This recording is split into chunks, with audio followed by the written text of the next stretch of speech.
पाखी ने दी है बरखा को बराबर की टक्कर।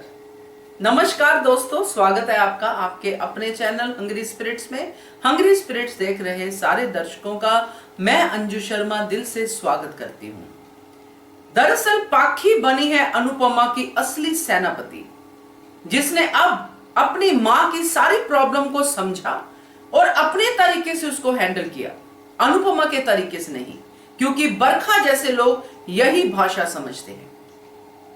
तो आज का ये सीन देख के आज की कड़ी में मजा आ गया दोस्तों।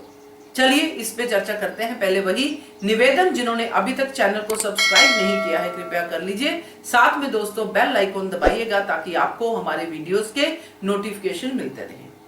तो ये जो हम लोग खबरें सुन रहे थे, जिसपे मैंने भी आपसे बात की थी कि अंकुश ये कर रहा है, अंकुश वो कर रहा है, मगर आज का सीन देख के एक बात तो क्लियर हो गई कि अंकुश कोई षड्यंत्र नहीं कर रहा, बस वो गलती कर रहा है तो चुप रहने की गलती।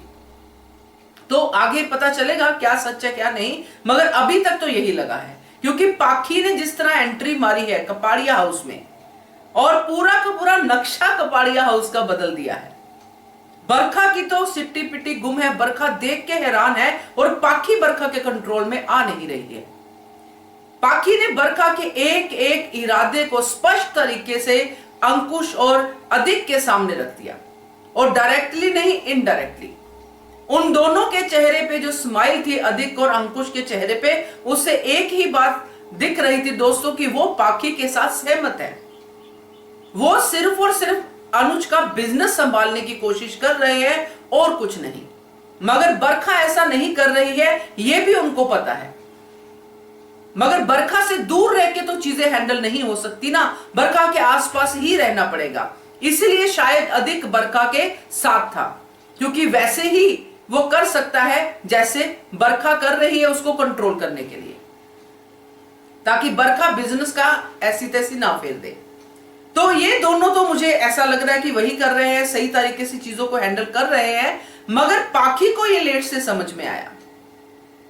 पाखी ने जब देखा कि बरखा कितना कुछ कर रही है, सामान लेके पहुंच गई मेरी माँ का, एक रात उसने वहां पे स्पेंड की, उसके बाद सुबह सुबह ही पाखी चली गई अपनी नानी को बोल के, और फिर यहां पे हमने पाखी को देखा बहू के तौर पे अनुपमा कपाड़िया, यानी कि अनुज कपाड़िया, अनुपमा कपाड़िया के घर के अंदर।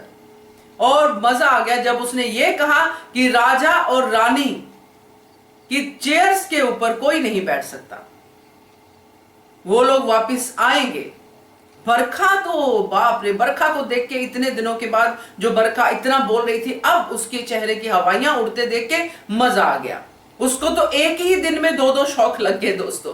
पहले तो पाखी का आना, बरखा की आवाज के आगे अंकुश लगाना, अंकुश वाला अंकुश, जो शब्दों वाला अंकुश होता है, ये तो लगा ही हुआ है, तो वो लगाना, और फिर अनुज की जरूरत पड़ जाना बिजनेस में।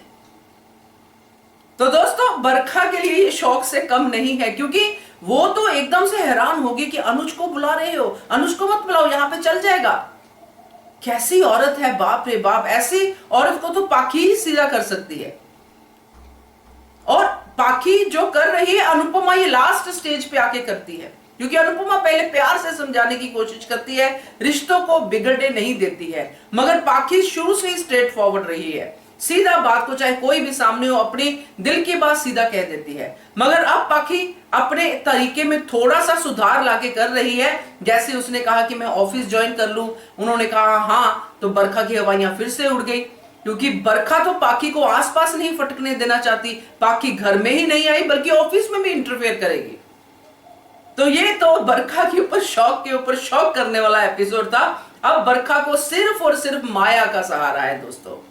तो माया को भी बरखा का ही सहारा है, क्योंकि माया की भी जो है हवाइयां उड़ गई हैं, क्योंकि अनुज जो है अब अहमदाबाद आ रहा है।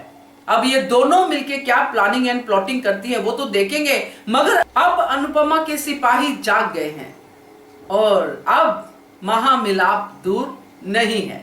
क्या कहना है आपका इसके बारे में कमेंट करके बताइएगा। देखते रहिए channel hungry spirits. Thank you so much. Subscribe to our channel by clicking the subscribe button. Click the bell button and enjoy the latest uploads from our channel.